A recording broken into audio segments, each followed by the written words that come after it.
Psicólogo analisa. Hoje iremos falar sobre a ansiedade.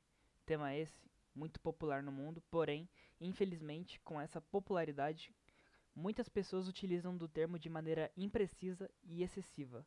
Acabam por banalizar e até mesmo esvaziar o sentido da condição.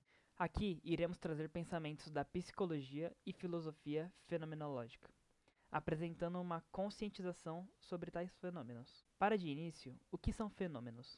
Para Husserl, filósofo alemão, considerado pai da fenomenologia, um fenômeno é a própria experiência consciente de algo. Ele não está interessado no objeto em si, como uma cadeira ou uma mesa, de forma independente da consciência, mas sim como a consciência se relaciona e dá sentido a esse objeto.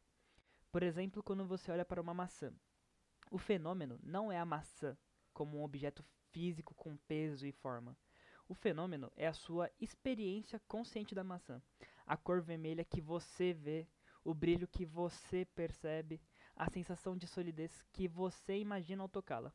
Os fenômenos são a base de todo o nosso conhecimento. São os dados puros da consciência e o objetivo da fenomenologia é descrevê-los da forma mais precisa possível, para que possamos entender como a nossa experiência do mundo é construída. Agora que nós entendemos sobre o que é um fenômeno, vamos aprofundar um pouco mais no fenômeno de imagem e percepção para Sartre. Para o filósofo existencial Jean-Paul Sartre, há um campo de imagem e percepção para com os fenômenos e os objetos. Começamos pelas percepções de objetos, onde você pode ver uma cadeira e ter a percepção dela, onde você consegue olhá-la e analisá-la. Sempre ter algo novo para aprender e descobrir sobre essa cadeira. Pode ser uma farpa, um risco, uma falha na pintura, entre muitos outros ricos detalhes que a percepção nos dá. Podemos também pensar em situações que lhe acontecem. Tipo, o que você estiver passando na sua vida, uma desilusão amorosa, um medo de não passar na prova, entre muitos outros. Você pode aprender analisando o que se acontece, o que está no campo do real, o que já aconteceu. A percepção sempre estará relacionada com o campo do real, ao contrário do campo da imagem, ou seja, o imaginário de Sartre. Falando então mais sobre a imagem, podemos imaginar uma cadeira, porém essa cadeira em que seu imaginário criou não existe na realidade. Ela é unicamente sua, por você e por suas experiências com as cadeiras. Você não consegue aprender nada com essa imagem, ou a sua imaginação, pois tudo que é imaginado já é próprio seu. Nada se é aprendido ou ensinado nesse âmbito. Sartre descreve a imagem em 4 pontos principais que se distinguem pela forma como a consciência se relaciona com o objeto imaginado. A confusão é meio comum, porque eles são aspectos de um mesmo ato mental, mas a diferença está na intencionalidade e na atitude da consciência. Primeiro, a imagem é uma consciência. Esse é o princípio básico de toda a teoria.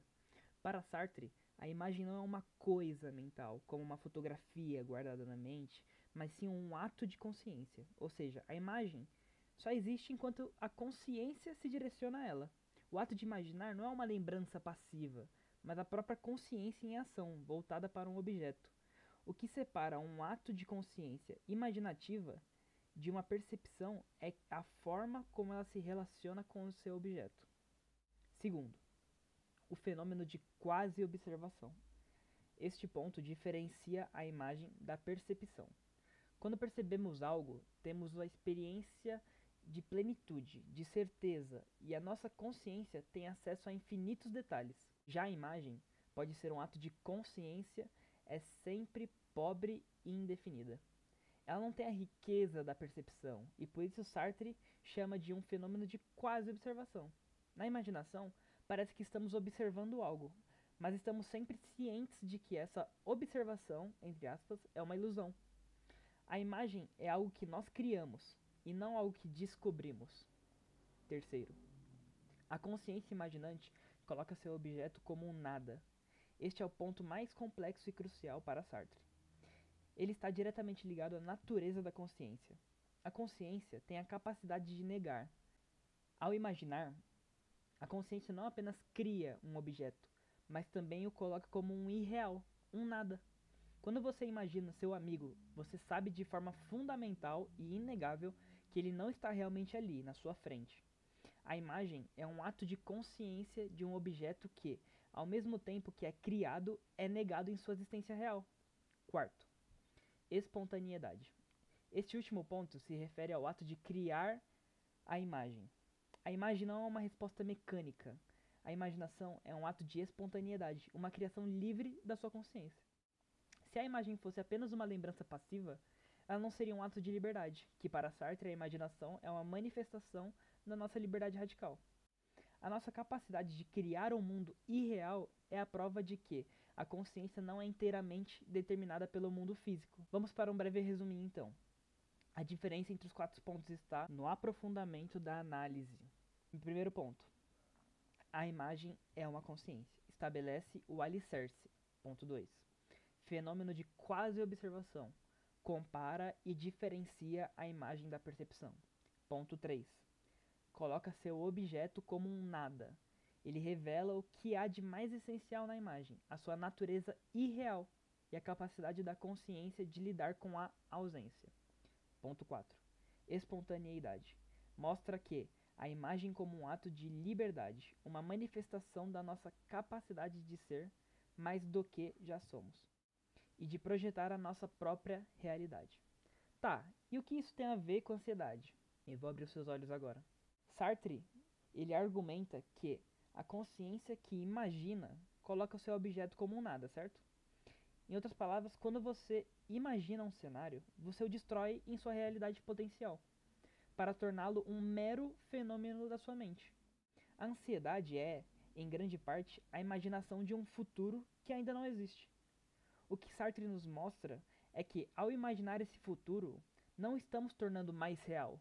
Pelo contrário, o estamos transformando em um irreal, um objeto mental que não tem existência concreta. Em episódios ansiosos, nós tendemos a diminuir as possibilidades de dar errado, para que a situação também entre em nosso controle. Ou seja, acabamos por diminuir a nossa liberdade e o ser autêntico por uma falsa sensação de controle, onde ao filtrar as possibilidades, acabamos por não imaginar a infinidade de acontecimentos que não estão em nosso controle e que podem e muito provável vão ocorrer. Quando imaginamos um futuro catastrófico, não estamos nos preparando para ele, mas sim nos esvaziando de nossa capacidade de agir no presente.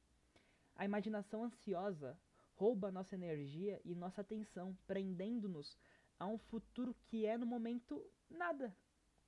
Por exemplo, a sua mente cria uma imagem de você esquecendo o que vai dizer, das pessoas te julgando e da falha. Para Sartre, essa imagem é um ato de sua consciência que você está criando para se torturar. Ao reconhecer que essa imagem é um quase olhar, uma simulação pobre e irreal, você pode conscientemente negar o poder dela. Essa conscientização pode de fato te ajudar a ser menos ansioso. Não se trata de parar de imaginar, o que é impossível, mas de se importar menos com o que a imaginação está produzindo, ao entender que a ansiedade é o fruto da sua própria imaginação. Você pode escolher não dar poder a ela e direcionar sua consciência para o presente e para sua capacidade de agir. E por fim, chegamos à conclusão de que o objeto imaginado é nada. Um futuro tem 1000 possibilidades, e a imagem ansiosa que você está tendo é apenas uma delas. E ainda por cima, uma que nem existe. A única realidade é o agora. A sua única liberdade e responsabilidade estão no presente. É aqui que você pode agir, é aqui que você pode respirar, se preparar ou simplesmente existir. E aí, acha que fez sentido pra você? Me fala nos comentários o que vocês acharam, pra gente discutir e refletir mais sobre esses pensamentos.